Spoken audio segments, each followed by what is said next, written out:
तो इस लेक्चर में देखते हैं हम लोग बायनोमियल एक्सपेंशन। ये बायनोमियल थ्योरम का पार्ट 3 है। पार्ट 1 और पार्ट 2 अगर नहीं देखा होगा तो डिस्क्रिप्शन में लिंक मिल जाएगा इसका। तो बायनोमियल एक्सपेंशन इस तरह से होता है, first term x, second term a, इनके नाम कुछ भी हो सकते हैं। तो इसमें बड़ा कन्फ्यूजन रहता है, तो इसको हमेशा फर्स्ट टर्म बोलना है। This is first term, this is first term plus second term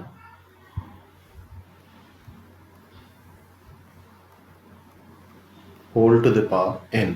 n is a natural number. ये फिलहाल बायनोमियल थ्योरम हम लोग नेचुरल नंबर के लिए पढ़ रहे हैं, 1 2 3 4।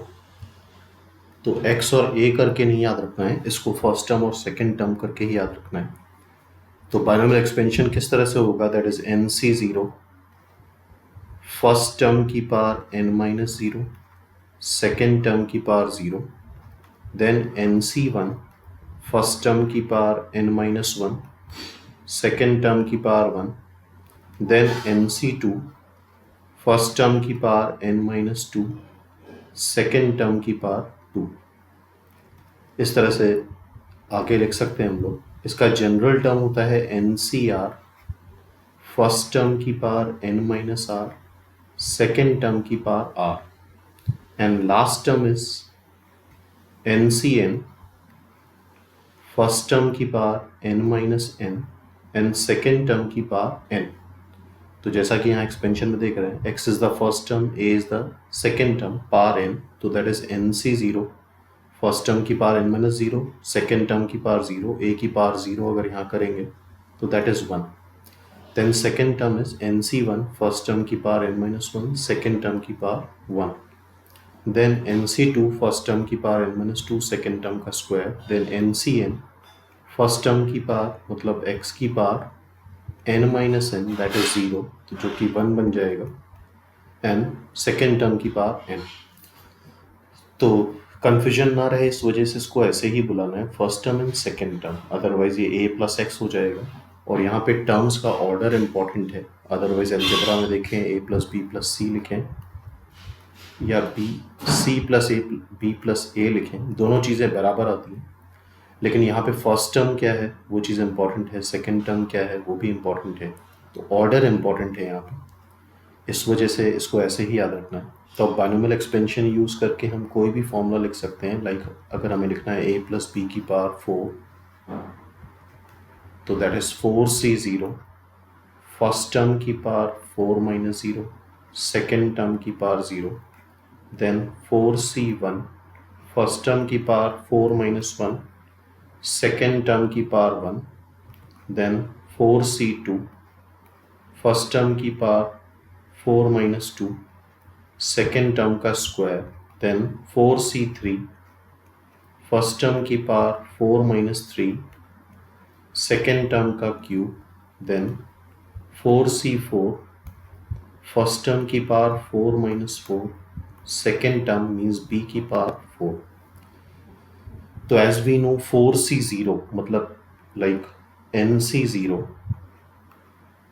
1 होता है, तो 4c0 is 1, तो this is finally a to the power 4। 4c1 as we know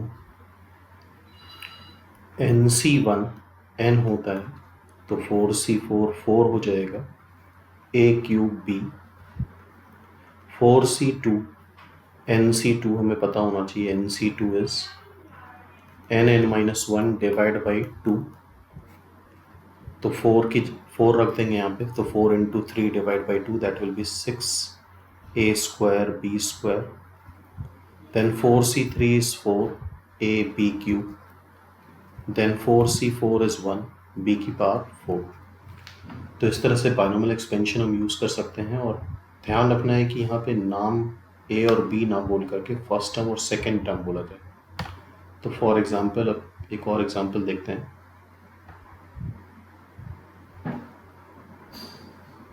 let's say हमें एक्सपैंड करना है a माइनस बी की पावर 5 को, तो फर्स्ट टर्म इज a, और हमेशा ध्यान रखो कि बीच में प्लस साइन ही कंसिडर करो, तो second term will be minus B to the power 5। तो फर्स्ट टर्म यहाँ हो गया a एंड सेकेंड टर्म हो गया माइनस b। तो अब बाइनोमियल एक्सपेंशन यूज़ करें तो this is 5c0, first term की पावर 5 माइनस 0, सेकेंड टर्म की power 0, second term is minus b, then 5c1, first term की पावर 5 माइनस 1, सेकेंड टर्म की power 1, then 5c2, first term की power 5 minus 2, second term means minus b का square, then 5c3, first term की power 5 minus 3, second term का cube that is minus b, then 5c4, first term की power 5 minus 4, second term की power 4, and last term will be 5c5, first term की power 5 minus 5, second term की power 5। अब इन सब की value लिखी जा सकती है। 5c0 1 होता है तो this is a to the power 5, 5c1 5 होगा और ये माइनस साइन आ जाएगा तो minus 5 a to the power 4 b, 5c2 होगा 5 इंटू 4 डिवाइड बाई 2, nc2 होता है n minus 1 divide by 2, that will B 10 a cube b square, and 5c3 is again 5c3 की वैल्यू 5c2 होगी because NCR होता है NCn minus r, तो 5c3 की value 5c2 और माइनस b क्यूब की वजह से यहाँ माइनस साइन आ जाएगा। 5c2 की वैल्यू 10 थी, a square b cube, 5c4 same होगा 5c1 के बिकॉज NCR होता है NCn माइनस r, तो this is plus 5a b की पावर 4 एंड 5c5 NCn होता है 1, NCn is NC0 that is 1, तो दिस बिकम माइनस b की पावर 5। तो इस तरह से हम बाइनोमियल एक्सपेंशन यूज़ करके टर्म्स को एक्सपैंड कर सकते हैं। अब आगे देखते हैं।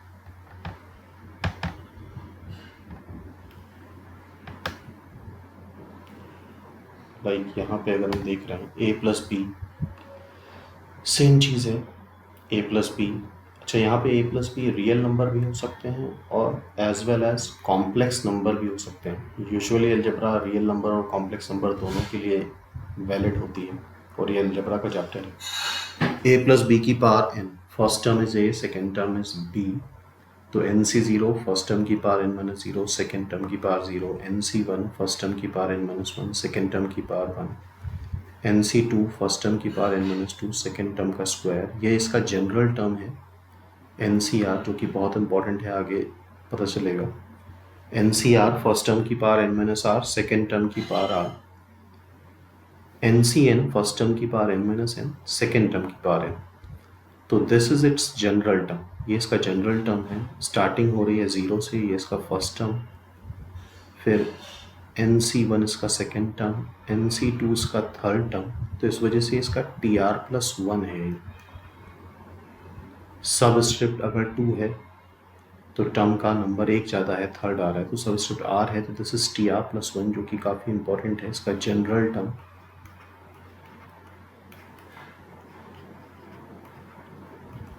that is TR plus 1, that is NCR first term की power n minus r, second term की power r।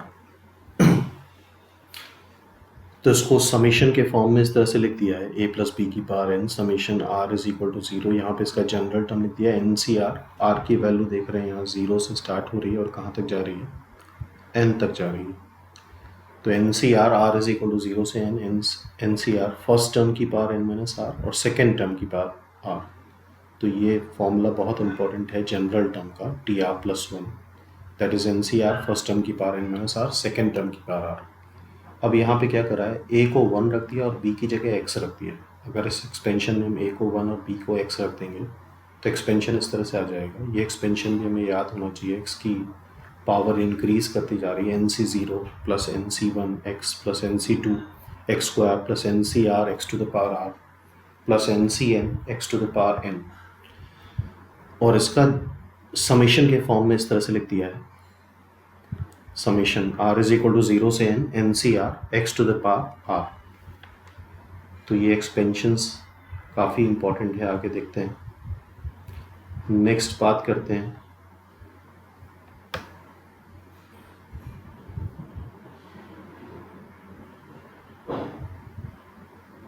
Binomial expansion use करके हमें कुछ एक्सपेंशन है जिसको एक्सपैंड करना है। पहला है x माइनस 3, तो बीच में हमेशा प्लस साइन लेना है। Second term is -3, power is 5, तो this will become 5c0, first term की power 5 minus 0, second term means -3 की power 0, then 5c1, first term की पावर 5 माइनस 1, सेकेंड टर्म की power 1, then 5c2, first term मतलब x की power 5 minus 2, second term -3 का square, then 5c3, first term की power 5 minus 3, second term -3 का cube, then 5c4, first term की power 5 minus 4, second term -3 की power 4, then last term is 5c5, first term की power 5 minus 5, second term की power 5। तो जैसे value wise रख के हमने एक्सपैंड करा था, यहाँ पे भी एक्सपैंड कर सकते हो, नीचे इसका सोल्यूशन मिल जाएगा। तो ध्यान देने वाली बात है, हम x और -3 बार बार नहीं बोल रहे हैं, हम बार बार बोल रहे हैं first term and second term. Otherwise अगर x और -3 नाम से बुलाएंगे तो कन्फ्यूजन रहेगा हमेशा। नेक्स्ट एक्सपेंशन इज 1 प्लस, पीछे plus sign, -3x square divide by 2 whole to the power 4। इसको एक्सपैंड करना है तो 4c0, वैसे तो 1 की पावर रेस कराने से मतलब नहीं है, 1 ही आएगा, लेकिन फिर भी इनिशियल वे में हम लिख लेते हैं इसको। First term is 1, second term की power 0, then 4c1, first term की पावर 1 की पावर 4 माइनस 3, सेकेंड टर्म की पावर 4 माइनस 1, सेकेंड टर्म की power 1, then 4c2, first term की पावर 4 माइनस 2, सेकेंड टर्म की power 2, then 4c3, first term की power 4 minus 3, second term का cube, then 4c4, first term की power 4 minus 4, second term की power 4। तो इसको भी न्यूमेरिकल कैलकुलेशन करके सॉल्व किया जा सकता है। तो आई थिंक मेरे ख्याल से बाइनोमियल एक्सपेंशन याद हो गया होगा। तो ये पूरा एक्सपैंड करके वैल्यू दे रखी है, इसको चेक कर सकते हो further. Next is write the first 3 terms of this expansion. तो यहाँ पे जैसा देख रहे हैं हम लोग, first term is 2, second term is -1/3 whole to the power 6। तो इसको एक्सपैंड करना है तो 6c0, फर्स्ट टर्म मीन्स 2 की power 6 minus 0, second term -y/3 की power 0, then 6c1, first term की पावर 6 माइनस 1, सेकेंड टर्म की power 1, then 6c2, first term means 2 की पावर 6 माइनस 2, सेकेंड टर्म की पावर 2। तो फर्स्ट 3 टर्म्स आ गए, इनकी numerical values I think सभी लोग सॉल्व कर सकते हैं। तो बेसिकली एक्सपेंशन सीखना है हमें, तो आई थिंक एक्सपेंशन याद हो जाना चाहिए अब तक। नेक्स्ट ये 2 एग्जांपल्स हैं, जो first example expand this power 5 करा जा सकता है, तो इसको अपने आप कर सकते हैं और आंसर मैच करा सकते हैं। इसको एक्सपैंड करना है, इसका आंसर फर्स्ट वाले का आंसर ये आ रहा है और इसको एक्सपैंड करके इससे मैच करा सकते हैं। नेक्स्ट देखते हैं बाइनोमियल एक्सपेंशन की प्रॉपर्टीज क्या होती हैं। Properties of binomial expansion. सबसे पहली प्रॉपर्टी है टोटल नंबर ऑफ टर्म्स जो आते हैं वो n+1 आते हैं। ये काफ़ी इंपॉर्टेंट प्रॉपर्टी है। जैसे a + b का होल स्क्वायर करते हैं तो a² + b² + 2ab आता है, मतलब 3 टर्म आते हैं। जितनी भी पावर होगी बाइनोमियल में, मतलब 2 टर्म्स होने चाहिए, एक टर्म ज़्यादा आ जाता है। a + b का होल क्यूब करें तो a³ + b³ + 3ab² + 3a²b, यहाँ 4 टर्म आते हैं। तो a + b first term plus second term binomial में, बाइनोमियल मीन्स 2 टर्म्स होने चाहिए, तो वहाँ पे total number of terms n+1 आएंगे। इसके अलावा अगर ऑब्जर्व करते हैं हम तो फर्स्ट टर्म और सेकेंड टर्म की पावर जो भी आती है हमेशा कांस्टेंट आती है और एक्सपोनेंट मतलब पावर के बराबर होती है। फॉर एग्जांपल इन सारे एग्जांपल्स में हम देख सकते हैं।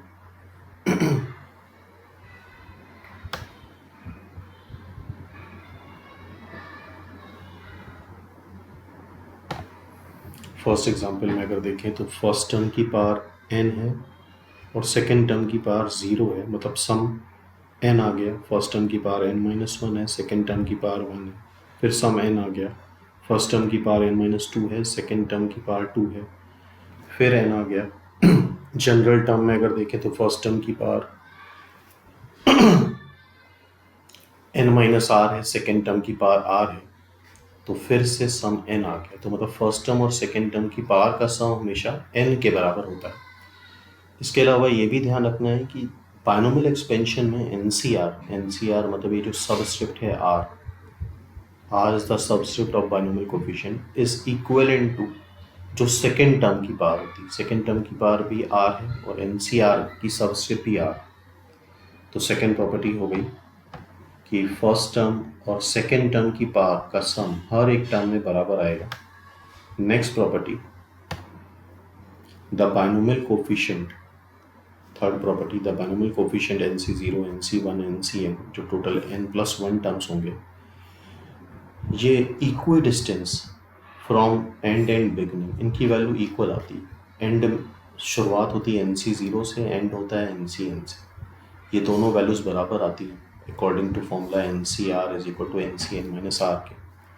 सेकेंड टर्म में बाइनोमियल कोफिशिएंट NC1 आता है और सेकेंड फ्रॉम लास्ट टर्म में, लास्ट से सेकेंड टर्म में NCn - 1 आता है। थर्ड टर्म में NC2 आएगा एंड थर्ड फ्रॉम लास्ट में NCn - 2 आएगा। तो ये सारे बाइनोमियल कोफिशिएंट इक्वल डिस्टेंस में इक्वल होते हैं। तो पहली प्रॉपर्टी कि बाइनोमियल एक्सपेंशन में, बाइनोमियल मतलब 2 टर्म ही होने चाहिए a + b, first term and second term. उसमें टोटल नंबर ऑफ टर्म जो भी पावर होगी उससे एक ज़्यादा होगा।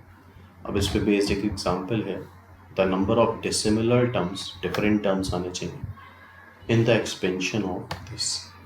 तो यहाँ ऑब्वियसली बाइनोमियल नहीं लग सकती बिकॉज 1 2 3 4 टर्म, तो 4 टर्म में ये फॉर्मूला नहीं लगेगा। इसका आंसर 21 नहीं होगा। तो यहाँ पे कुछ ऑब्जर्व हम कर सकते हैं, ये a - b का होल क्यूब टाइप का कुछ बन रहा है। तो अगर इसको ऑब्जर्व करें तो ये 1 - x का होल क्यूब है, 1 - x का होल क्यूब। इसको ओपन करके देख सकते हैं। आई थिंक a - b का होल क्यूब का फॉर्मूला पता ही होगा, a³ - b³ - 3ab, a - b। तो उससे हम देख सकते हैं a - b मतलब 1 - x का होल क्यूब है। अब ये 2 टर्म्स में कन्वर्ट हो गया। नाउ ये पावर मल्टीप्लाई हो जाएंगी तो दिस इज बिकम 60। तो अब इसमें कितने टर्म्स आ जाएंगे? 61 टर्म्स। तो अगर ये फॉर्मूला नहीं बनता तो फिर यहाँ पे कंसेप्ट नहीं लगता कि ये 21 आंसर नहीं आता इसका, क्योंकि total number of terms n+1 binomial में ही होते हैं जहाँ पे 2 टर्म्स होंगे। 2 से ज़्यादा टर्म है उसके लिए अलग फॉर्मूला होता है मल्टीनोमियल। नेक्स्ट, तो अभी देखा था हम लोगों ने, अगर x + y⁴ n है तो इसका जनरल टर्म tr+1 जो कि बहुत इंपॉर्टेंट फॉर्मूला है, that is NCR first term ft मतलब फर्स्ट टर्म की power n - r, second term की पावर r। ये इसका फॉर्मूला हो गया। अब बायनोमियल में जितने भी टर्म्स निकालने होते हैं, कोफिशिएंट निकालने होते हैं, उसके लिए ये फॉर्मूला एसेंशियल है जनरल टर्म का। इसके बिना कुछ भी नहीं सॉल्व होगा। तो T R plus one is N C R first term की power N minus R, second term की पावर आर। तो 28th टर्म निकालना है तो इसको लिखना पड़ेगा हमें इसी फॉर्मूले के अकॉर्डिंग 27 प्लस 1। तो नाउ n इज 30। अगर इस फॉर्मूले से कंपेयर कराएं तो r इज 27। अब इस फॉर्मूले को लगा देते हैं एन सी आर हो जाएगा 30 C R is 27। First term is 5x की पावर n माइनस आर, मतलब 30 minus 27, and second term is 8y to the power 27। तो ये फॉर्मूला लगा के हम डायरेक्टली इसकी न्यूमेरिकल वैल्यू कैलकुलेट कर सकते हैं। नीचे आंसर भी मिल जाएगा इसका, उससे टैली करा सकते हैं। तो इस तरह से हमने डायरेक्टली इसकी 28 टर्म निकाल लिया। अदरवाइज इमेजिन करें, नॉर्मल अलजेब्रा से करें तो यहाँ 31 टर्म्स आएंगे टोटल, जो कि नियर टू इम्पॉसिबल है कैलकुलेट करना मैनुअली।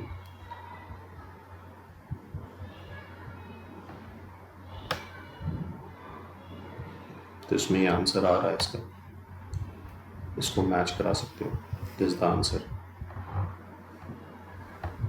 तो ये भी इसका पार्ट है आंसर का।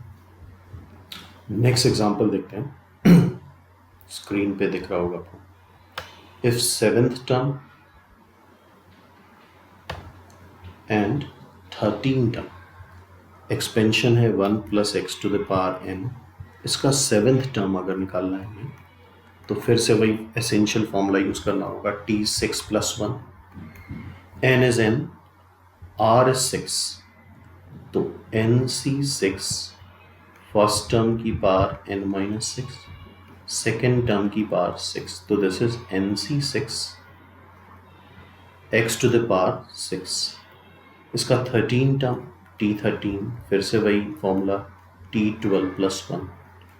और ये फॉर्मूला एसेंशियल है, इसके बिना कैलकुलेशन नहीं हो सकते। तो nc12, n इज n और r की जगह यहाँ हो गया 12, फर्स्ट टर्म की पावर n माइनस 12 और सेकेंड टर्म की पावर 12। अब यहाँ इस क्वेश्चन में बोला गया है कोफिशिएंट, तो इन टर्म में जो कोफिशिएंट आ रहे हैं that is nc6 and nc12, ये दो कोफिशिएंट आ रहे हैं और ये इक्वल हैं। तो it means nc6 is equal to nc12। तो यहाँ पे फॉर्मूला यूज होगा ncr अगर ncs के बराबर होता है तो either r is equal to s और r plus s is equal to n।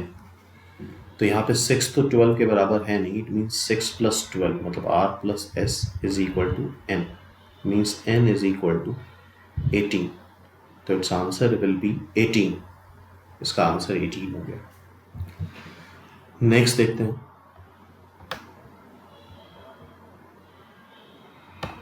Next question है सेवेंथ टर्म, इसका सेवेंथ टर्म निकालना है। तो वैसे ही कर सकते हैं, t7 t6 प्लस 1, r हो गया 6, n हो गया 9। तो this is 9c6 first term की पावर 9 माइनस 6, सेकेंड टर्म की पावर 6। तो this is 9c6, further I think इसको पावर 3 आ जाएगी और 6 आ जाएगी। न्यूमेरिकल कैलकुलेशन करके वैल्यू निकाली जा सकती है। फाइनली करने के बाद ये आंसर आता है, तो उसको खुद करके एक बार चेक कर सकते हैं। तो टी आर प्लस 1 काफ़ी इंपॉर्टेंट फॉर्मूला है जो काफ़ी यूज़ होता है बायनोमियल में।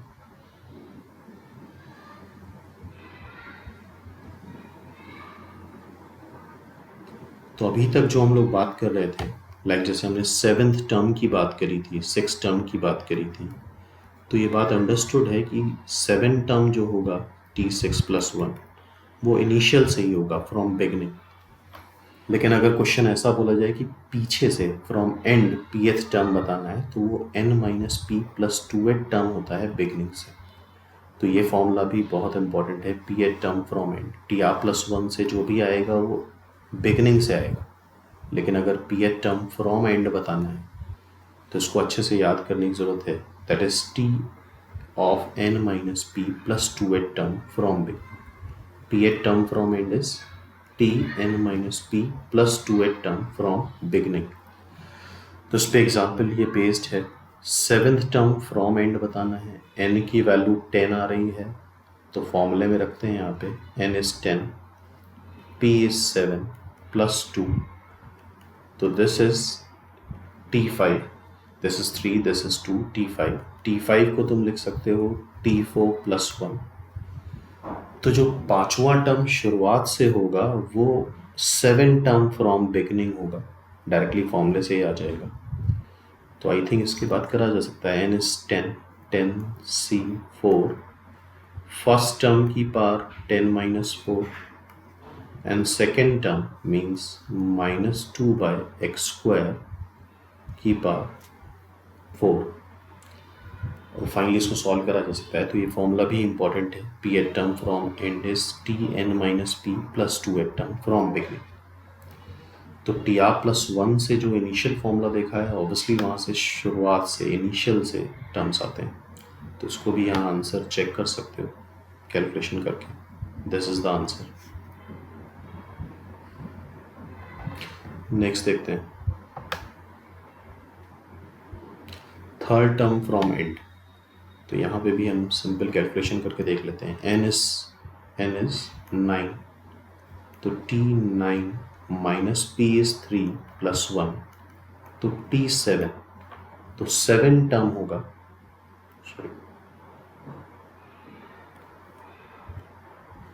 Sorry that is 2, n minus P plus 2,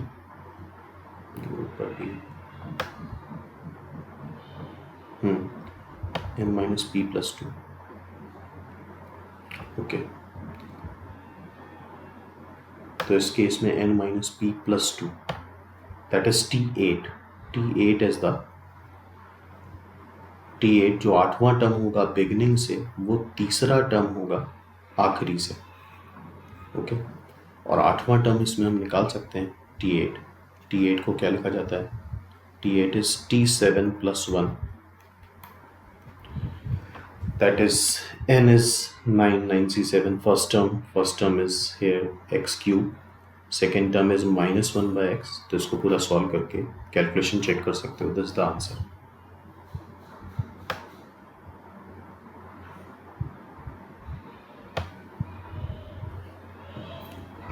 next देखा हम लोगों ने, अगर n पॉजिटिव इंटीजर है, n नेचुरल नंबर है, तो बाइनोमियल एक्सपेंशन में फर्स्ट टर्म x है, सेकेंड टर्म बीच में हमेशा प्लस साइन बनाएंगे, सेकेंड टर्म माइनस ए हो गया, तो इसको एक्सपैंड कर सकते हो। NC0 फर्स्ट टर्म की power n minus 0, second term की power 0, then NC1 first term की power n minus 1, second term का square, then NC2 first term की power n minus 2, second term का क्यूब, एंड सो इस तरह से expand कर सकते हैं इसको।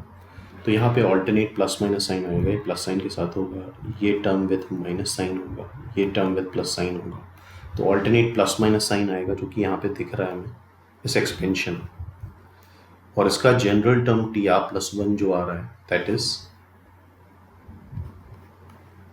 अगेन NCR फर्स्ट टर्म की power n minus R and second term minus 1 की power r।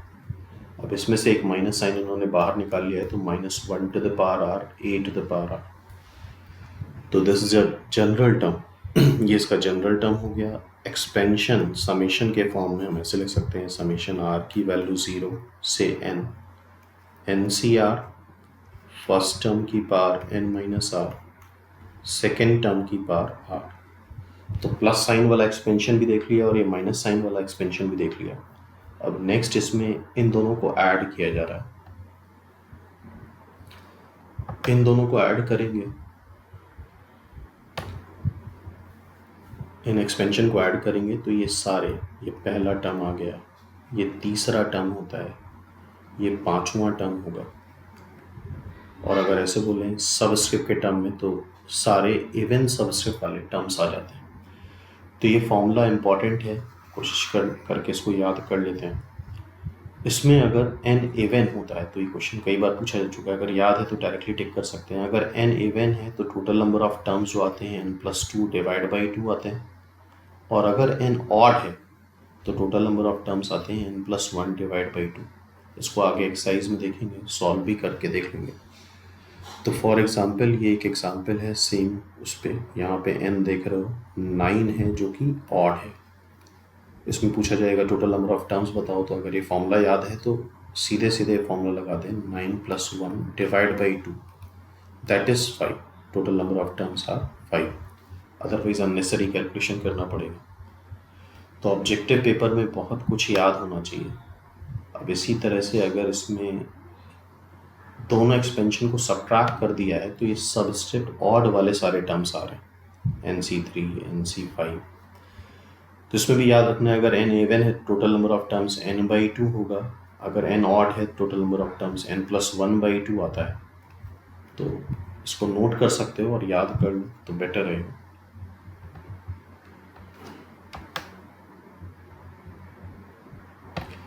Next question, the greatest coefficient in this expansion. तो यहाँ पे ध्यान देने वाली बात यह है कि यहाँ पे n की जगह 2n है, तो इसका जनरल बाइनोमियल कोफिशिएंट 2nCr आएगा और r इसका लाई करेगा 2n 0 से 2n तक। तो यहाँ पे इसको जब हम एक्सपैंड करेंगे तो यहाँ 2nC0 आएगा, 2nC1 आएगा, 2nC2 आएगा, 2nC3 आएगा, बीचों बीच एक टर्म होगा 2nCn, 2nC 2n-1 and 2nC2n। अब इन सब में जो ग्रेटेस्ट बाइनोमियल कोफिशिएंट है, ग्रेटेस्ट बाइनोमियल कोफिशिएंट, तो इसका सेकंड पार्ट में देखा था हम लोगों ने, अगर सुपरस्क्रिप्ट इसकी इवन है, अगर n इवन है तो NCR में NCn/2 is the greatest binomial coefficient. तो इस केस में 2nC 2n/2 is the greatest binomial coefficient, that is 2nCn. 2nCn is the greatest binomial coefficient. अब बाइनोमियल एक्सपेंशन से हम इसको ऐसे लिख सकते हैं 2nCn को सुपरस्क्रिप्ट का फैक्टोरियल अपॉन सबस्क्रिप्ट का factorial and this minus this n factorial. और ये फर्स्ट लेक्चर में हम लोगों ने देखा था 2n फैक्टोरियल को हम ऐसे लिख सकते हैं। और बाय द वे ये वैल्यू भी याद होगी तो बेटर रहेगा। 2nCn सारे जितने भी और इंटीजर आ रहे हैं 1 3 5 2n-1 2 की पावर n अपॉन एक एक्स्ट्रा n फैक्टोरियल है यहाँ पे। तो इसका प्रूफ फर्स्ट पार्ट में देख सकते हो बाइनोमियल के।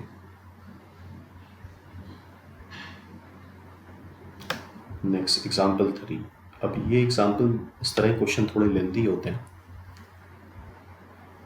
The second term, third term and fourth term, second term, third term and fourth term दे रखे। सेकेंड टर्म कैसे निकालेंगे, t1+1 करके, n इज n, r की वैल्यू 1 हो गई NC1, फर्स्ट टर्म की पावर n-1, सेकेंड टर्म की power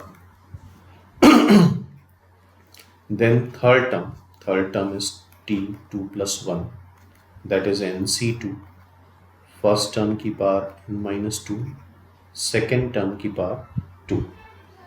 then fourth term is t3+1 that is NC3, first term की पावर n-3, सेकेंड टर्म का क्यूब। तो इस तरह सिंप्लीफाई करके first second term third term fourth term आ जाता है। चूँकि यहाँ पे NC1 ये बाइनोमियल कोफिशिएंट इन्वॉल्व है तो इसकी सॉल्विंग नॉर्मली नहीं होती है। ऐसे केस में डिवीजन करना पड़ता है, सेकेंड डिवाइड बाई फर्स्ट या फर्स्ट डिवाइड बाई सेकेंड कर सकते हैं, third divide by first second करना होता है, कंसेक्यूटिव इक्वेशंस को डिवाइड करना होता है।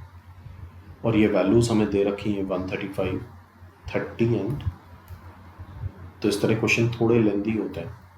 अगर टाइम कम है एग्जामिनेशन में तो इस तरह क्वेश्चन थोड़े अवॉइड करने चाहिए।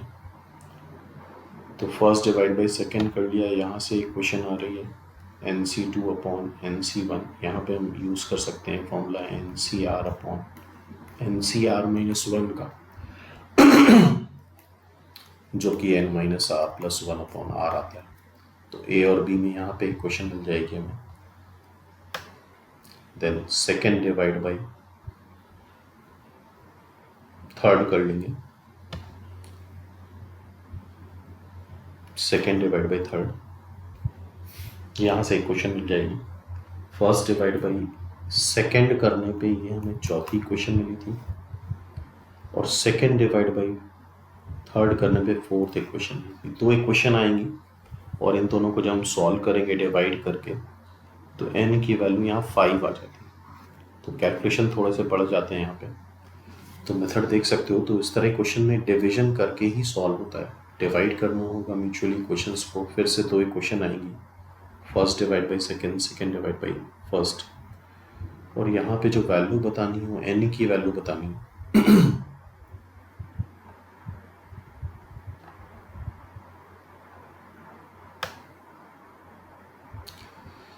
नेक्स्ट ये एक्सपेंशन है 1 + x⁴n, इसका pth टर्म, ये चीज़ इंपॉर्टेंट है और ये रिजल्ट हमें बहुत अच्छे से याद होना चाहिए। अच्छा, pth टर्म निकालना है तो हम कैसे निकालेंगे? हमेशा TR+1 का फॉर्मूला यूज़ करना ही करना है, तो उसको ध्यान से देखने वाली चीज़ है। इसको हम ऐसे लिखते हैं n है, r की जगह p-1 है, फर्स्ट टर्म की power n - p-1 and second term की पावर p-1। तो यहाँ पे कोफिशिएंट आ गया है NC-p-1। फिर तुम्हें दे रखा है TP+1, तो ये तो TR+1 के फॉर्म में है ही, तो यहाँ पे NCP, फर्स्ट टर्म 1 की पावर कुछ भी करेंगे 1 ही आएगा, सेकेंड टर्म की पावर p, देन TP+2 को हम ऐसे लिखेंगे, that is NCP+1, second term की पावर 1। तो यहाँ पे जो कोएफिशिएंट आ रहे हैं these are NCP-1, NCP and NCP+1। ये AP में दे रखे हैं, तो ये भी कैलकुलेशन बहुत लेंदी है। ये एज अ स्टैंडर्ड रिजल्ट याद होना चाहिए, अदरवाइज ये इतना टाइम एग्जामिनेशन में नहीं होगा कि इसको हम प्रूव करें वहाँ पे। इस तरह कैलकुलेशन काफ़ी लेंदी होता है। तो इस तरह के जितने भी रिजल्ट्स हैं वो प्रॉपरली याद होने चाहिए, अदरवाइज छोड़ने के अलावा और कोई एग्जाम ऑप्शन नहीं बचेगा एग्ज़ाम में। तो अगर ये क्वेश्चन आ रहा है तो इट्स आंसर, इसको पूरा सॉल्व करने पे आता है n² - n 4p+1 + 4p² - 2। तो ज़रूरी है इसको याद रखना। तो ये क्वेश्चन याद होना चाहिए, रिमेंबर। तो if pth p+1 atom p+2 atom, इसकी जगह r भी हो सकता है, r है तो r+1 एटम r+2 एटम, तो p की जगह r आ जाएगा, n² - n, ये टर्म्स AP में n² - n 4p+1 + 4p² - 2। अब इस पे बेस ये क्वेश्चन है, if coefficient of fifth term six term, same question है, बस यहाँ पे p की जगह अगर कंपेयर कराएं तो p के प्लेस पे 5 आ गया। सेम चीज़ है, p के प्लेस पे यहाँ पे 5 मिल गया है। देखें इसको, अगर फर्स्ट पॉइंट को, तो p की जगह 5 आ गया, then p+1 term, same question है। तो सिंपली n तो n है ही, यहाँ पे क्या कर देंगे n² - n, p की जगह 5 रखेंगे तो दिस विल बी 21, p की जगह 5 रखेंगे 100 - 2 98। इसको सॉल्व कर लेंगे तो n की 2 वैल्यूज़ मिल जाएंगी। दिस इज़ द क्वाड्रेटिक जिसको आप सॉल्व कर सकते हैं। और ध्यान रखना है n must be a natural number, n natural number ही आना चाहिए। अगर डेसिमल वगैरह में वैल्यू आती है तो उसको हम रिजेक्ट कर देंगे। Next middle term. अब मिडिल टर्म का कंसेप्ट क्या होता है, जैसे देखा हम लोगों ने a प्लस बी का होल स्क्वायर है, तो ए स्क्वायर, इसका एक्सपेंशन आएगा a square plus 2ab plus b square. तो अगर odd term means a plus B की पावर n है, if n is odd, n is even, total number of terms will be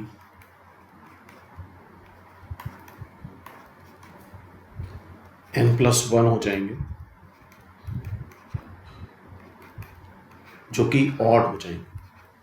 और यहाँ पे देख रहे हो अगर ऑड टर्म है तो एक मिडिल टर्म है। इस तरह से अगर हम देखें 1 2 3 4 5, 5 टर्म ऑड हैं तो एक मिडिल टर्म आ रहा है। तो इट मीन्स अगर n इवन है तो there is one middle term. और अगर n ऑड है, इफ n इज ऑड, तो n प्लस 1 क्या हो जाएगा, even.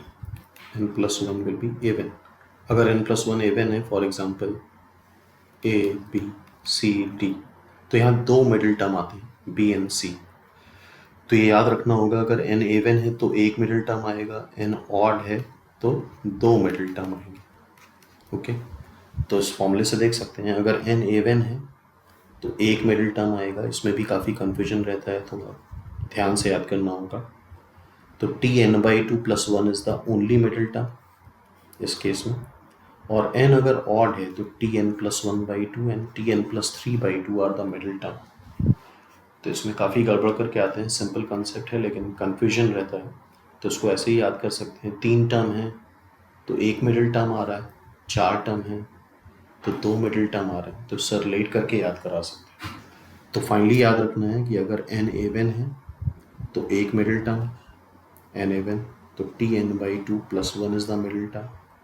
If n is odd तो tn plus 1/2 and n plus 3/2 are the two middle terms.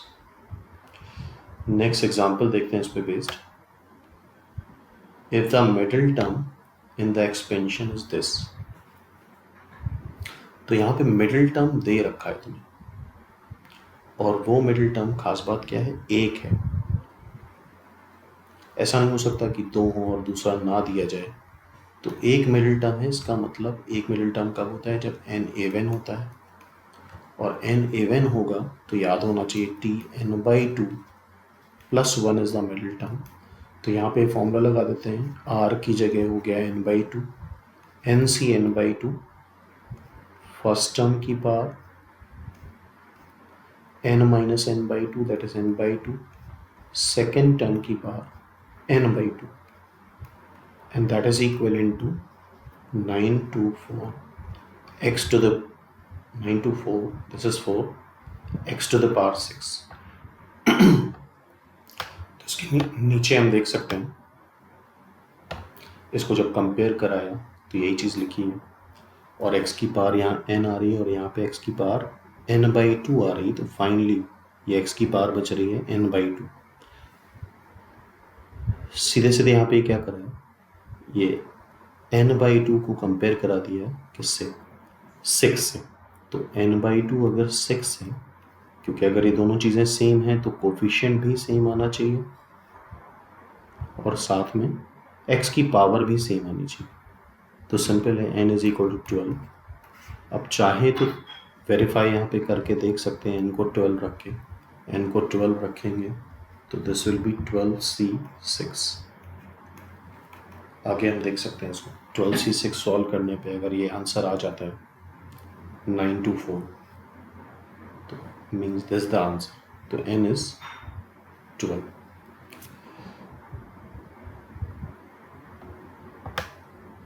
अब इसके नेक्स्ट पार्ट में, अभी बाइनोमियल एक्सपेंशन में और भी कई सारी प्रॉपर्टीज़ हैं, तो पार्ट 4 में उसको देखेंगे हम लोग। तब तक इतनी सारी चीज़ें समझनी और याद करो।